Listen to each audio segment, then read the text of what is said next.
మరచిపోతారు నీ పేరు.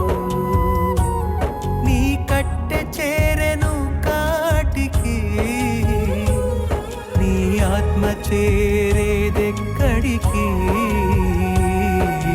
తెలుసుకోర యేసుని, మార్చుకోర బ్రతుకుని, క్రీస్తు కొరకు బ్రతుకురా, స్వర్గానికి చేరరా.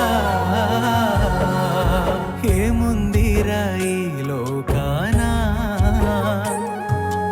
ఏముందిరా ఈ జీవన, ఏముందిరా ఈ లోకాన, అసలేముందిరా ఈ జీవన.